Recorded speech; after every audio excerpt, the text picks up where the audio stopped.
जय जिनेंद्र। पूर्णार्घ जैन ग्रंथ वाचन अर्घ्य 7 भाग 64। महन मंगल जीवन कला सल्लेखना। मृत्यू धैर्याने सामोरे जाण्याची संधी। मरण अटळ आहे। जडवादी सुद्धा मृत्यूसंबंधी विचार करतोच। मनात भीती जरी बाळगली किंवा आनंद जरी मानला तरी मृत्यू आपणास कवटाळणारच। मग धैर्याने सामोरे गेल्यास बिघडले कुठे? महाकवी रत्नाकर एका ठिकाणी म्हणतात, हे भगवान, मरणाला भ्याल्यामुळे काय भित्रा म्हणून मरण जीवाला सोडून देणार आहे का? मनुष्य मरणाला का भीतो? अनंत वेळा मरून या जीवाला मरणाचा सराव झालेला आहे। मग हा जीव का भीतो? मरणानंतर पुन्हा जन्म मिळणार नाही का? जीर्ण वस्त्रांना सोडून नवीन वस्त्र धारण करताना जसा आनंद होतो, त्याप्रमाणे जीर्ण देह सोडून नवीन शरीर धारण करण्यासाठी जे मरण आत्म्यास सहाय्य करते ते मरण आनंदासाठीच आहे। त्याचे स्वागत करावे असे मृत्यू महोत्सवामध्ये म्हटले आहे। मरावे असे कुणालाही वाटत नाही, पण ते टळत नाही। सर्वार्थ सिद्धी ग्रंथामध्ये म्हटले आहे की ज्याप्रमाणे नाना प्रकारच्या विक्रेय वस्तूंच्या घेण्या देण्यामध्ये आणि संचयामध्ये मग्न व्यापारी आपले घर नष्ट होणे इष्ट समजत नाही, तरीही परिस्थितीवश विनाशाचे कारण उपस्थित झाले तर यथाशक्ती कारण दूर करतो।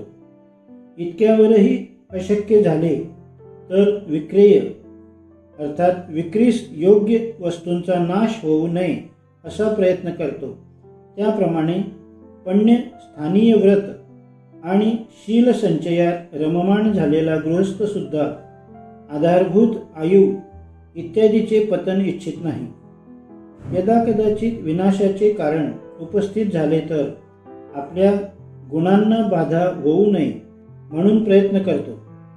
असा प्रयत्न करते वेळी भीती बाळगून कसे चालेल?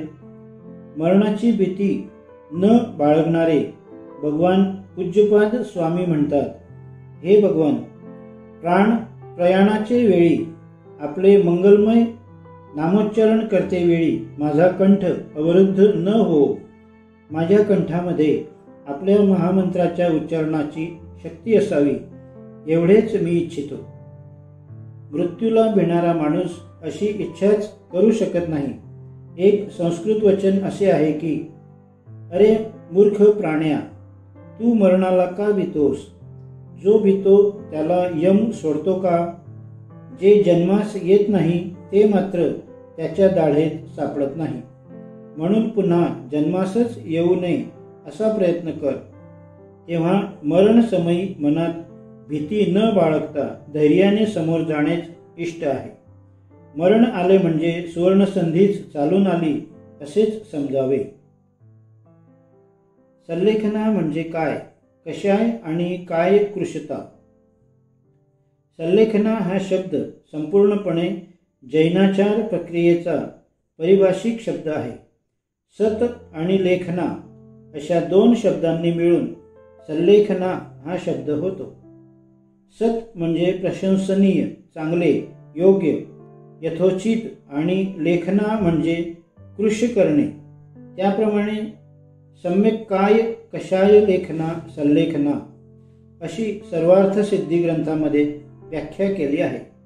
म्हणजे चांगल्या प्रकारे काय आणि कशाय कृश करणे सल्लेखना आहे।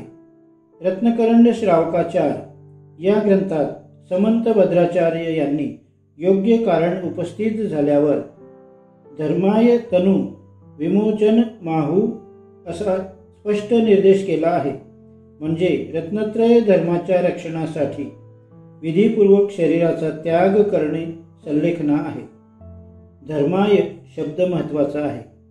एकतर आपण स्वीकारलेल्या समीचीन धर्माचे पालन आणि दुसरा आत्मीय धर्माची आराधना अशा दुहेरी अर्थाने धर्मीय हा शब्द योजलेला आहे।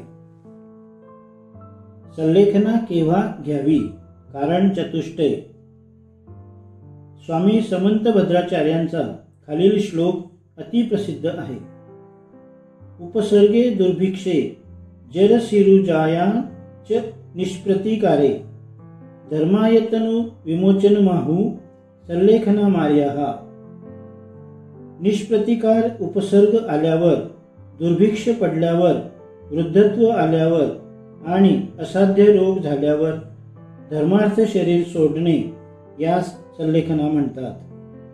वरील श्लोकात 1 उपसर्ग, 2 दुर्भिक्ष, 3 वृद्धत्व आणि 4 रोग या 4 कारणांचा निर्देश केला आहे.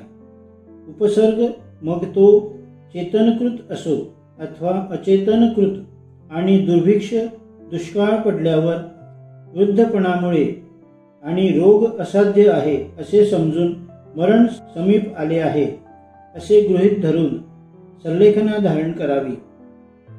धर्मार्थ काम मोक्षाणाम शरीरम साधनम मतम या उक्तीप्रमाणे 4ही पुरुषार्थ साधण्याकरता शरीर हे साधनरूप आहे.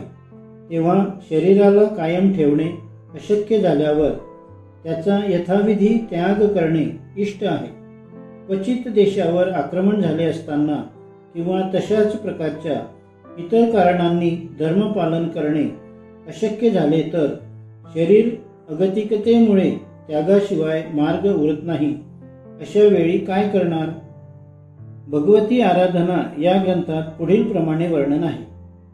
श्रामण्य प्रवृत्तीचे हानी करणारे वृद्धत्व आले असताना तथा देव, मनुष्य, तिर्यंच वा अचेतनकृत उपसर्ग आला असताना चरित्र धर्माचा नाश करणारा शत्रू उपस्थित झाला अथवा मिथ्यात्वाच्या प्रबलतेमुळे, भरणपोषणाच्या लोभामुळे कुटुंबाधिक बांधव चारित्र्य धर्माच्या विनाशास प्रवृत्त झाले असता, जगाचा नाश करणारा दुष्काळ पडला असता, अन्नपान मिळणे कठीण झाल्यास, वनामध्ये दिशाभूल झाली असता, जिकडे तिकडे वन आणि मार्गदर्शक कुणी नसल्यास सल्लेखना धारण करणे योग्य आहे.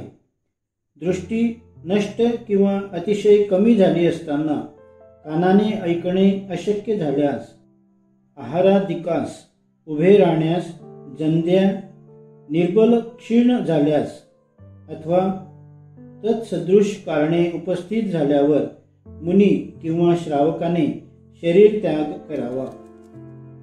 सागार, धर्मामृत, राजवार्तिकादी अनेक ग्रंथांमधून सल्लेखना केव्हा धारण करावी याचे सविस्तर वर्णन आहे. सारांश वरीलप्रमाणेच आहे. अंतसमयः सल्लेखनेत प्रधानता. सागार धर्मामृत या ग्रंथामध्ये असे वर्णन आहे की चिरकालापासून आराधिलेला धर्मसुद्धा जर मरणाचे वेळी सुटेल किंवा त्याविषयी विराधना होईल तर निष्फल आहे, आणि मरणसमयी धर्माराधना केली तर चिरकालीन पापांचा नाश होतो. भगवती आराधना या ग्रंथात देखील असे सांगितले आहे की ज्याने आत्म्याला आराधनांनी सुसंस्कृत केले होते तरीही मरणसमयी संक्लेश परिणाम झाले तर तो श्रवणभ्रष्ट होतो. केवळ अंतसमय कळणे कठीण असले तरी सम्यक दर्शनादी कारणकलाप सामग्रीची प्राप्ती अवश्य करून घ्यावी. अर्थात त्याचा सदा सर्वदा अभ्यास ठेवणे अति अगत्याचे आहे. हीच गोष्ट भगवती आराधना या ग्रंथामध्ये दृष्टांताद्वारे समजावून सांगितली आहे.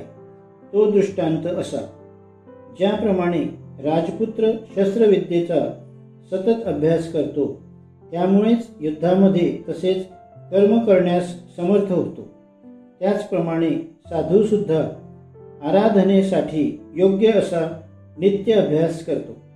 त्यामुळे तो जितेंद्रिय होऊन मरणसमयी ध्यान करण्यास समर्थ आहे.